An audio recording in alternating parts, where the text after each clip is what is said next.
seek to understand, then to be understood. And welcome back to the 52 Weeks to Wealth. My name is Walter Morello, the real estate mentor, and I'm on a mission to build 100 millionaires who are inspired to build 100 millionaires. Today's wealth principle comes from a book that most of you have read called The 7 Habits of Highly Effective People. Before I go any further, show of hands, who's read that book, The 7 Habits of Highly Effective People, Stephen Covey? Awesome. Excellent. Give yourselves a round of applause. It's a great book. Smart community. But we do have a different book of the week. Mike Shine is on the call, so I'm going to ask one of the coaches to do it. So coaches, who has How to Win Friends and Influence People next to them? Just by a show of books. All right, Dr. Terry Wager, you're doing it. Excellent, excellent. So this wealth principle comes straight out of Stephen Covey's book on improving yourself. But I've also seen it be successful just in sales alone. For real estate investors, we may think we're not salespeople until we end up in a situation with direct contact with the seller, direct contact with our lenders, or direct contact with our tenants. Hands to the camera if you have to do any one of those as an investor. My real estate investors, my landlords, my multifamily investors. Excellent. It's an unfortunate situation where you have somebody who their entire career has decided to not go and learn sales, but in the moment they need sales, right? Where there's a conversation where you could make $10,000 or $100,000, or in some cases, some of these deals we do are, $50,000 to, we'll say $500,000, $1 million on the line, based on the conversation, based on how much the person in front of us likes us and thinks that we're paying attention to them and we like them. Like, for example, there was a deal in Fall River where a wholesaler, which, by the way, count the relationships. As I tell the story, count the relationships. There was a wholesaler who I had trained and taught how to find deals. He contacted me via text and said, Walter, I've got a deal in Fall River. It's 3 properties for $750,000. Would you be interested? I texted him back. I said, absolutely. What is the best time for us to go take a look at it? I'll put my verbal offer in now as a yes. We get out to the property. Now I'm face to face with the seller. It's me, the wholesaler, and the seller. So again, I have to make sure the seller likes me, build a relationship. And this guy is like a gruff, kind of tough. You can tell this guy's a tough businessman, right? Like he's just got it, that kind of look in his face, his tonality, the way he moves, the way he walks is very rigid. And we're going down this little alleyway together. And I let him go first, gave him the right of way. So he walked by. Little point of respect. We get into the building, first building of 3 buildings. This was 2 3-families and a 5-unit. So we're starting at the 3s and we go in and we literally have a conversation with every single one of those tenants. So that's 6 tenants on that side of the building, on that side of the portfolio. And after we leave there, we go to Walnut Street. It's another 5-unit. And we have a conversation with 3 of the tenants there. So there was a 5-unit, but we met 3 people. And as we're speaking with each person consistently, every single time I said, thank you. Nice to meet you. You have a really clean place. Thank you for letting us in. I appreciate the time here. And after I leave, every single time after the door was shut, I tell the landlord, you got really good tenants. And every single time I said that, he'd say, they suck. They complain about them, but very consistently, I'd say it every single time, right? Because I don't know if the tenant is listening on the other side, and I want to compliment the landlord because he's the one who put them in. He may not have been understanding that compliment, but the quality of the tenant is dictated by the quality of the landlord. Hands to the camera if you know your tenants are decided by you. You choose who you put in your buildings. Yes. So if they suck, what does that say about yourself? So just be careful. So as we're going through, we have this conversation. Long story short, we don't come to a deal. I want the property for way less than he's willing to pay, but I recognize he's got a timeline. I told him, look, if things don't work out with the deal that you're looking to get, contact me. Keep me as a backup offer, right? I wanted to pay about $700,000 for it. He wanted $750,000 for it. 2 months go by. 2 months go by. Josh messages me again. Josh, the wholesaler that we trained. And he says, hey man, that guy is looking to sell again. What offer would you put in? Does your offer still stand for 700? I looked over at Ron Bowling, another relationship, my partner. And I said, Ron, what do you think about this deal? He said, well, the only way I'd like to buy this deal is if you put in an offer where your head hangs in shame. Who knows names on deed strategy involves head hanging in shame? Yes. So we hold our heads high most of the time until it's offer time. So offer time, well, let me put this in a little bit lower than maybe somebody else would. And I went to 650. I said, Ron, what about 650? He's like, well, how do you feel about 650? I said, 650 feels good. He's like, but does your head hang in shame? So we put the offer in at 600,000. And the properties, by the way, would have been an amazing deal at 750. Who knows they can put in offers like this? Who's got the guts to do it? Oh, yes, we want to see your heads hanging in shame. So we put the offer in at 600,000 via text, just because I built a good relationship with Josh. He felt comfortable doing it. The seller agrees. He agrees to 600 because he needs to close before the end of the year. This is December. We're early December. He needs to close by the end of December. So we're making this a quick close. And I added one more. Actually, this was November. He wanted to close by the end of December. When December hit, I contacted the seller directly and I said, hey, we came up with a little issue with our financing. The only way I can close in December is if you carry 20% of the note. Would you be willing to do that? And the seller agreed. He agreed to carry 20% because he wanted to close on time. Hands to the camera if you recognize a seller under pressure is a seller who will negotiate with you. If you build a decent relationship with them, right? Make sure you're texting them, make sure you're staying in contact. They like you when they see you in person. When I was there, I listened to his problems. I knew his situation. I knew that he needed to sell the properties because he was doing a big development in another city and he needed that money. And the development was running behind as far as funds. So he was money tight. I knew that his properties were paid off. I also, from hanging out with him, profiled him. I knew he was a high D personality and there was a lot of C in there. So I knew he didn't really like to deal with people. So all of our communication was via text. All of our conversation was about his goal, his results, how's the project going. And when it came down to it, I ended up getting that project for 600,000 with no money out of pocket. I ended up paying my wholesaler $10,000. I think, yeah, we paid him $10,000. And my property manager has been managing that for years now. The properties were just evaluated. So you might want to sit on your seats for this one for $1.2 million. 1.2 million. We only bought these 2 years ago. All right. Yeah. Let's get a hell yeah for that. That's I haven't done anything to the property. It's absolutely amazing. This is real estate. This is being able to communicate. Most investors, we think, well, I'm not going to go to the property. Like somebody else will do all that for me. Or some of us want to go out there to the property. And that ends up being a mistake because we don't know how to have that conversation. But many of you are learning sales. Yes, hands to the camera if you're learning sales, even if you don't want to, you're still learning the skills, how to have the conversations. Yes, it's important. And we've got an event coming up called Master of Influence. Master of Influence is all about some of these sales strategies, but tied in with the science behind it.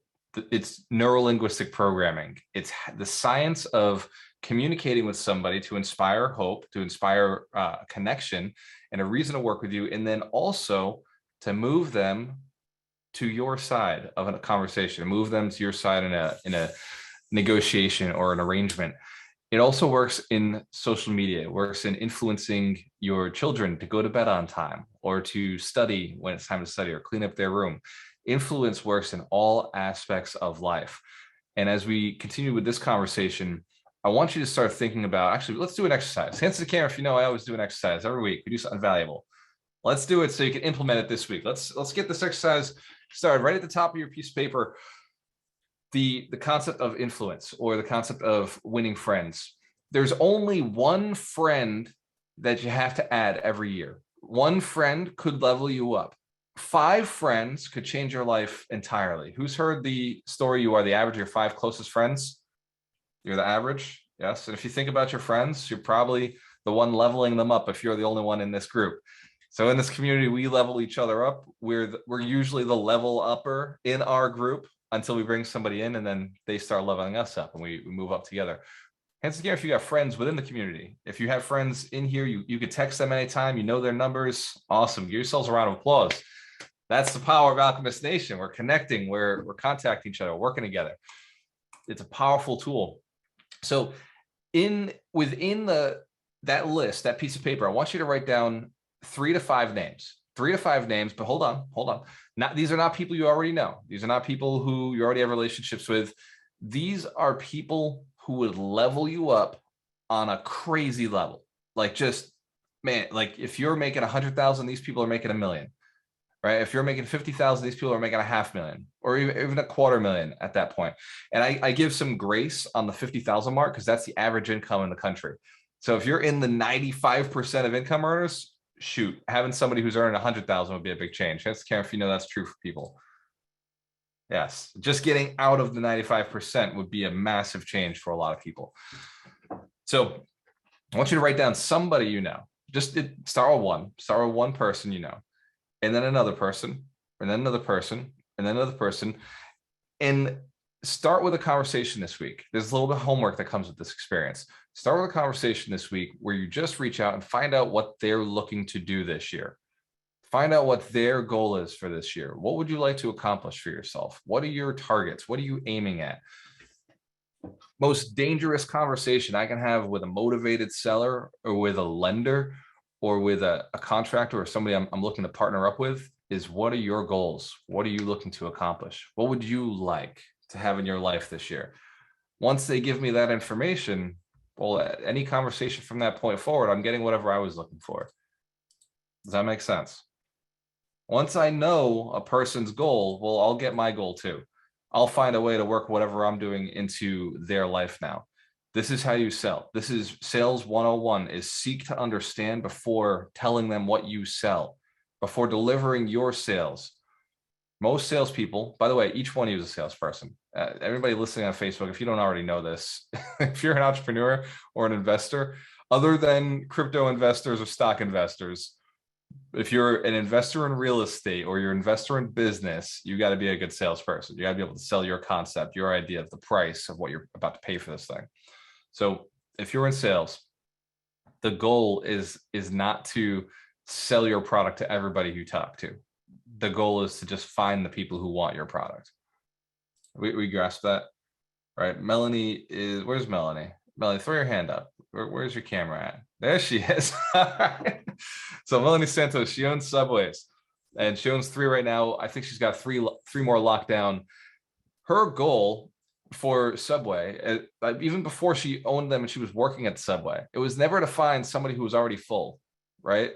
She never wanted to go and seek out a new client who didn't want food. But if somebody was hungry, she knew she didn't have to have much of a conversation. Hands to the camera if you see that's true. Well, we found the same thing here in our community. We have a training business where we sell training, we sell education, we sell relationships. And so we found the same exact concept. Find hungry people, find motivated people. As real estate investors who are looking for partners who can do deals with us, what do you think we're looking for? We're looking for people who do deals. So we teach how to do deals. So we tied our 2 businesses together, teach and show how to do deals so that we can get better partners to do deals with. We'd like to know the other 2 pieces to our business. Does that interest you? How we built this training company out to be valuable? So the other part of our business, we raise capital all the time, right? So every so often we got a good deal. We get somebody who's going to do it for us. Now we need capital. So we teach people how to passively invest in real estate, how to take their money, how to evaluate a deal, how to evaluate partners so that you know it's a good deal that you can make money on. And then the third piece of the business is finding the deals. So we actually started with finding the deals. We started with the wholesaling bootcamp. Who's been to the wholesaling bootcamp? Seen our wholesalers, seen our agents out there, crushing deals, finding properties. So the training company was built with 3 legs. We've got to teach people how to find deals. We got to teach people how to invest intelligently, how to calculate the deals and run the projects. And we got to teach people how to passively invest, how to evaluate and analyze whether the partners of the deal are a good deal. And this was work. This was something that we took time to put together. In your business, you have the same exact flaws or the same exact opportunities, the challenges. So which of the names on that list would fit one of those 5? One of those 3. Deals, money, or labor. Those are really the only problems we ever have as real estate investors.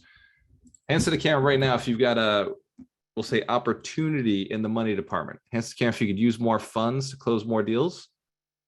Excellent.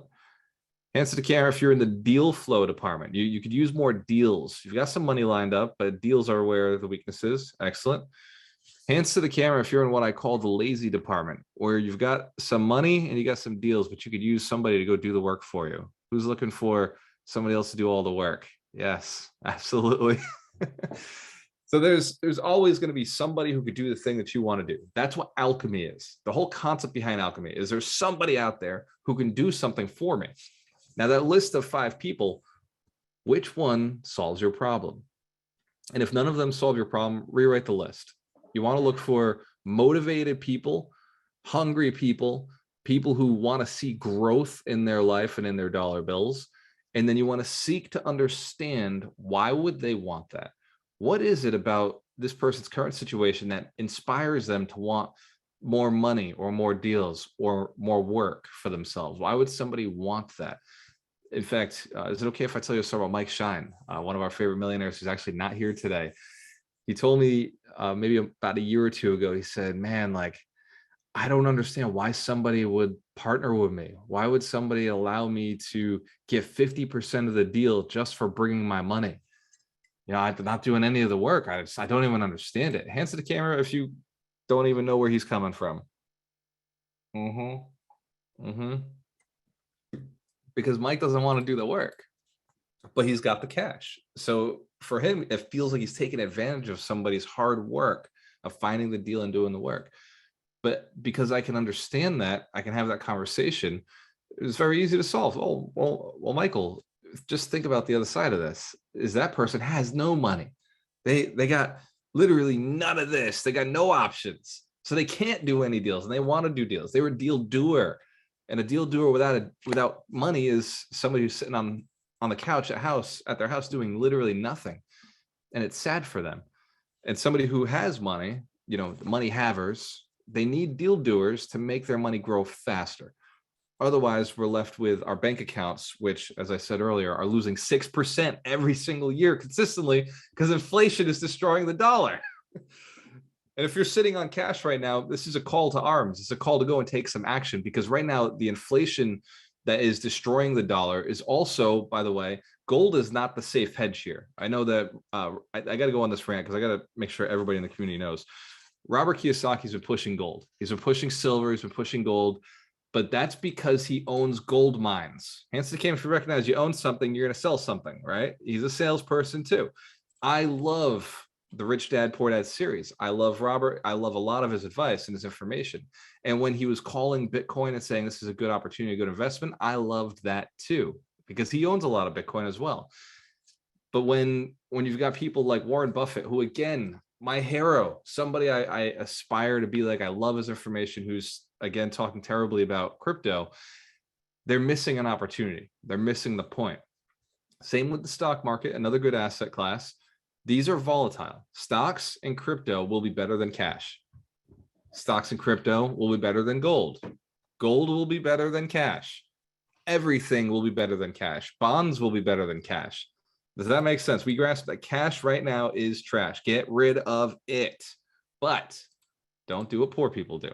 Poor people get cash and they go out partying. They go out and they drink. They go out and they get a new car. They fix the car. Cars are more expensive now than they have ever been. Do not buy one, right? If you got a car, fix the thing, right? Go to the mechanic, like repair. This is not the year to buy a car. This is not the year. Next year is not the year either. The year after is not the year either. So whatever you got, like, fix them.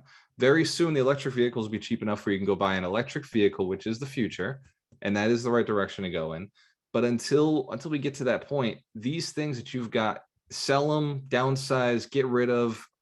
Those are liabilities of the poor. Let them have it, right? But for you, do not. And I know some of you already have bought new cars. Hands to the camera if you know it. It's okay. It's okay. We'll make so much money. It's cool. Don't matter. We'll just grind it out. We'll just make it up on the other end. But the liabilities of time, of not spending it properly, these next couple of years are the biggest years to collect cash and transfer into assets. And the best asset by far is not just real estate. It's multi-family real estate. The developers got slowed down during COVID when prices of lumber and supplies and labor went through the roof and they couldn't get anybody. So inventory got slowed down. It got stopped. It got ceased. The cranes were frozen for a little while. So again, multifamily wasn't able to catch up to inventory. We're in a stagnant supply of an asset that's only going to go up in value over time. Inflation affects the poor, not the rich.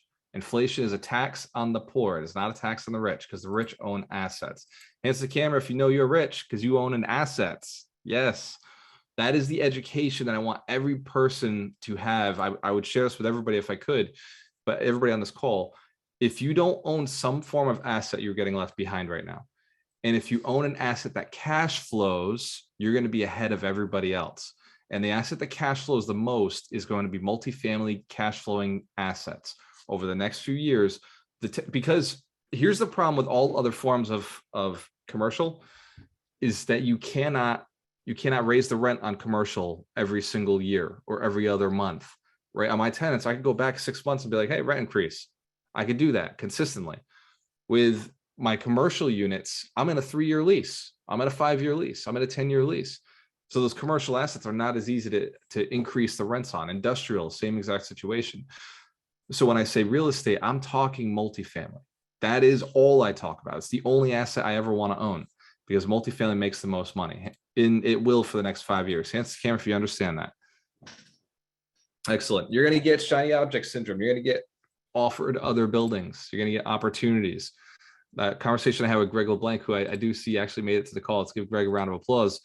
This week, I was on a call with him yesterday, and he asked me, he said, what market should I get into? I'm looking at Daytona. I'm looking at some places in Massachusetts, some other opportunities around the country. What is the right market for me?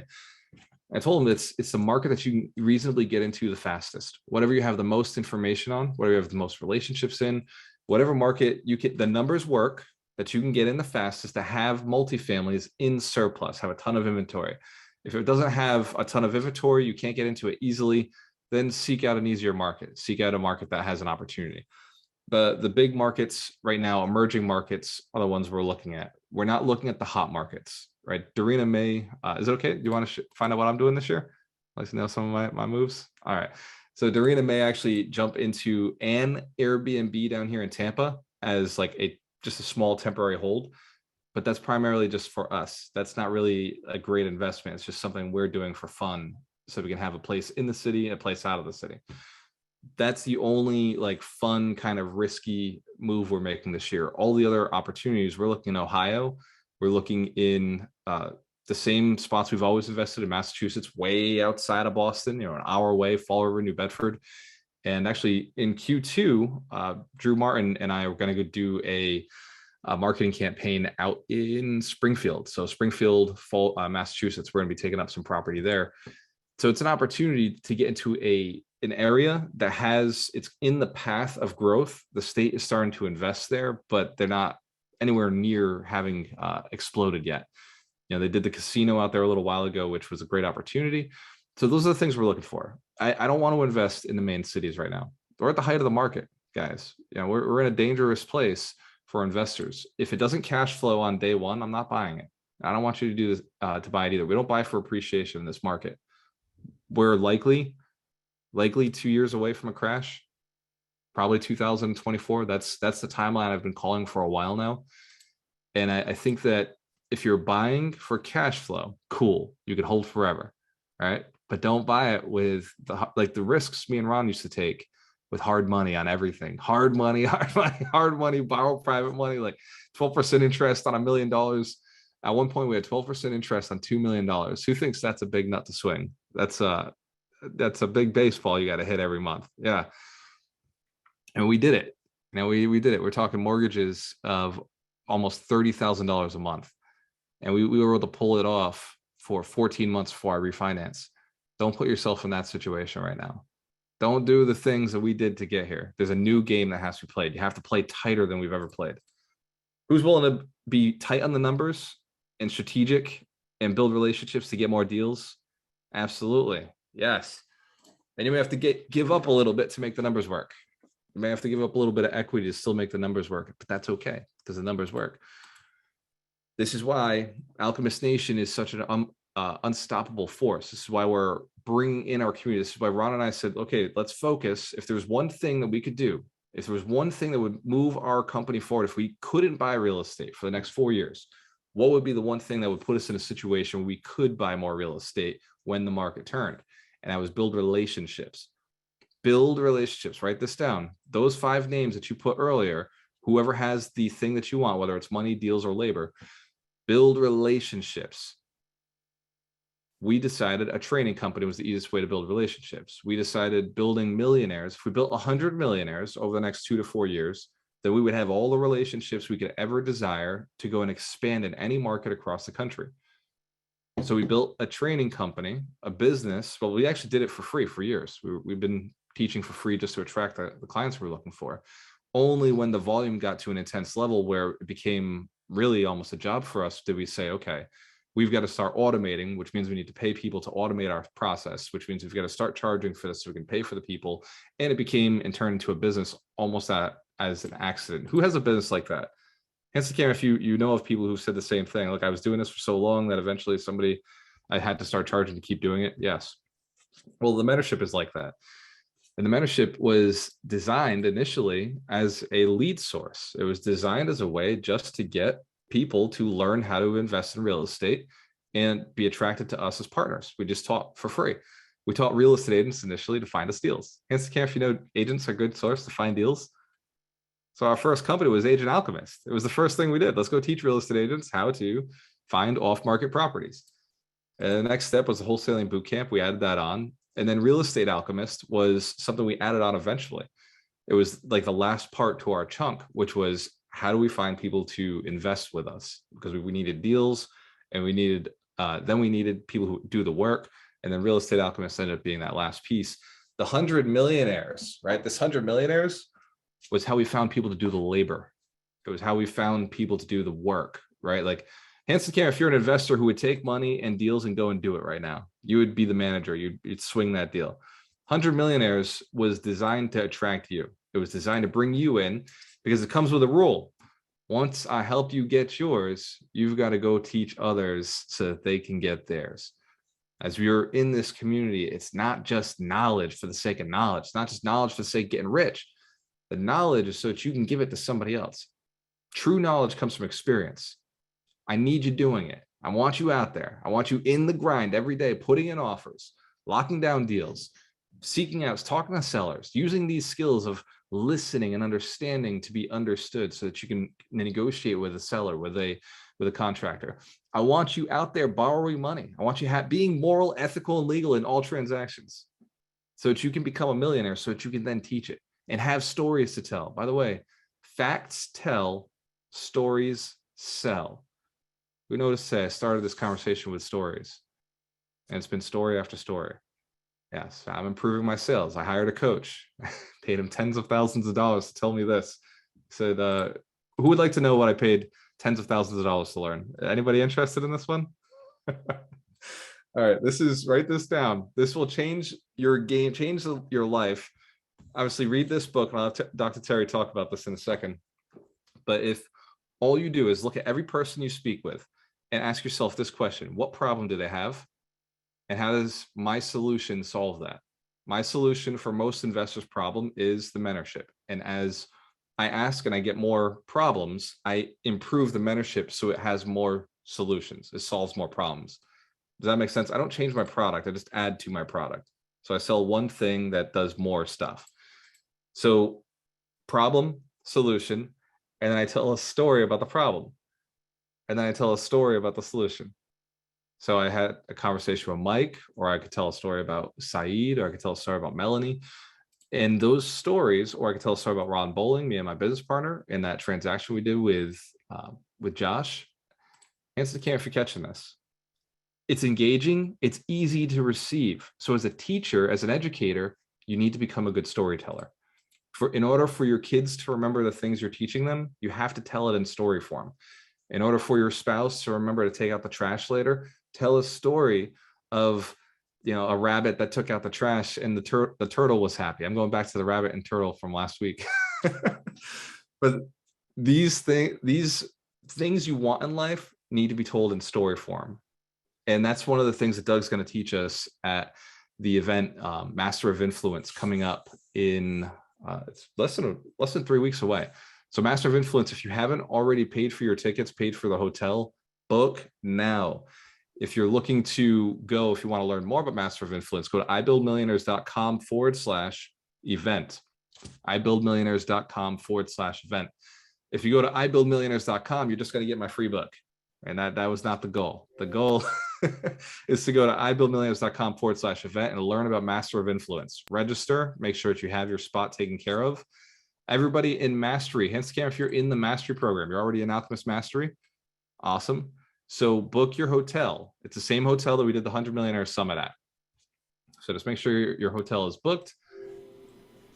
I may be getting out of order, but doesn't he have something this Monday too? He does indeed. I was just going to come back to that. And for everybody who wants to learn more about Master of Influence and wants to learn about how to get in, Doug, can you drop that link? We're doing a 1 hour, 2 hour session. This week, we're going to give some basics of NLP. This is a prep course for Master of Influence. So this is a preparation course, a little training that if you're in Mastery, you've already paid for it. If you're not in Mastery, just pay for it. If you need to understand sales, he's going to be teaching you NLP, modeling framework, just how to learn the basics to phraseology and sentences that move people to do stuff. Today we went through quite a bit. So thank you for being there. Thank you for paying attention. The next section is the book of the week. Michael Shine is in the great romantic tropical island of Roatan. Let's send some Mike some good vibes. Give him a round of applause for being out there, taking time. Mike's a multi-millionaire. He's living life and he's enjoying himself with his wife, setting out his goals for the year. In his place, we got Dr. Terry Wager. Dr. Terry Wager, the book of the week.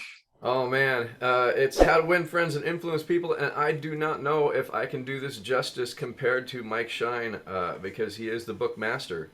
But the thing that I like about Dale Carnegie's How to Win Friends and Influence People is it's really a step-by-step, simple guide, and then he tells a lot of stories about what he's seen other very, very successful people do with that principle. And so, for instance, one of the principles that he talks about is well, the first one I opened to is how to get suggestions on how to get the most out of this book, and then he says read it and take notes. But then the next one, he says an easy way to become a good conversationalist, and he goes on in the chapter to talk about asking questions, which is really focused on the idea of seek to understand rather than to be understood. So you want to ask a lot of questions. You don't want to be telling a whole lot of information like I'm doing right now. In a conversation, you want to be asking the questions. Be curious. It's one of my favorite words when I'm thinking and when I'm networking is that idea of curiosity. The next chapter that I really like that he talks about is how to get cooperation. Too many people are trying to make people do things or coerce them, and they don't even know they're coercing, but putting pressure on other people to do things. But when you can understand a leverage point, and one of our coaches talks about big doors on little hinges, when you can find that little leverage point that makes the door swing easy, you can have almost anybody do almost anything for you or with you, but it all comes down to understanding what they want. And another book that talks a lot about that is Steve Sims with blue fishing. That's what that's all about, is understanding what you can do for them that they'll in turn do something for you. It's the idea of reciprocity. This book is a must read if you haven't read it, and if you have read it, it's a must read again. Speaking of, I do one-on-one coaching with 3 clients a year, and I've gotten the price up now to $100,000. And I started it last year, and Melanie Santos was one of the people that I was working with. And I made this one of the books that Melanie had to read, right? Melanie is a extremely successful person, but she made the mistake of telling me that I don't feel like my employees like me. I don't think that they actually like. She feels much better about them now. So let's give Melanie a round of applause. Her and her husband have done an amazing job with bringing that business around and getting everybody to love her. But there was a point where she said, "I don't think they like me," and I don't really know like how to change that. So she started reading How to Win Friends and Influence People. Then she read it again, and she started implementing all those strategies. Started doing meetings in her subways, and now like she's building a culture just from a little bit of changing and using these tactics and techniques.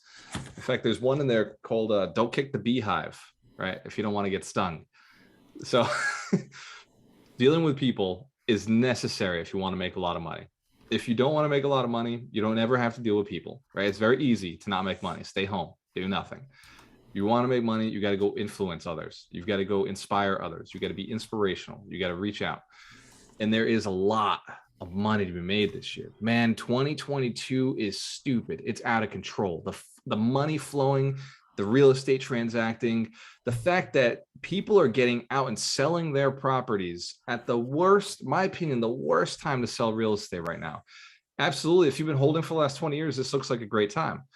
But the next 2 to 3 to 4 years, I see massive appreciation on multifamily. The other asset classes I think are going to be in trouble. They're still going to do well because inflation is going to affect all asset classes, especially the ones that cash flow. But multifamily, this is not the time to sell. This is the time to hoard. This is the time to buy.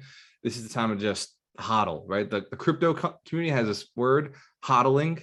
This is the hodl time where we hold, just hold. My mentor, because every year I ask him how much he would sell the portfolio for.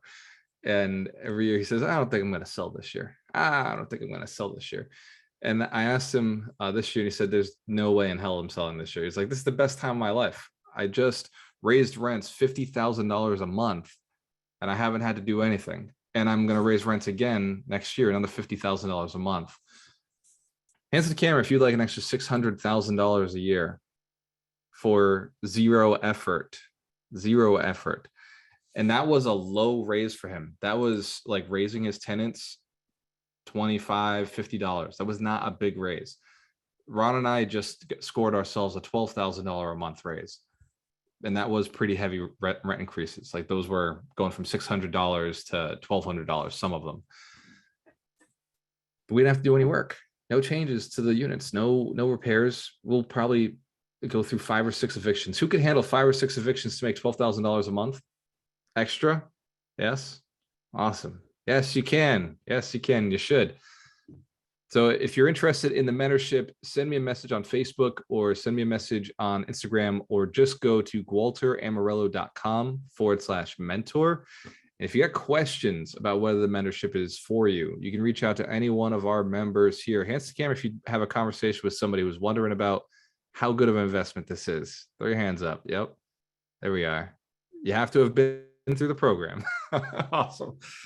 Let's give all of our alchemists a round of applause. Every week we show up. Every week we take in a new lesson. Every week we connect and we communicate and we test these things out. I hope that some of the 5 people you put on your list are in this community. I hope that some of those 5 people are right in here. And I know for sure, if you're looking to make more money this year, if you're looking to close more deals this year, if you're looking to have somebody else do all the work for you, they're in this community. Those people are moral, ethical, and they do things legally, and they're also motivated. Who shows up at Saturday at 10 a.m. every single week other than a motivated person looking to grind it out, looking to get more, looking to have more, be more, and do more for other people? It's somebody who's motivated. That's the only people who show up on this call. Hands to the camera if you're one of those people, if you're motivated, if you're hungry, if you're looking to change your life and the life of the people you work with. Hell yeah. Excellent. Let's give yourselves a round of applause. I love you guys. Awesome. Let's jump over to my favorite part. My favorite part is the feedback from our other millionaires, from our coaches. And we'll start with, so let me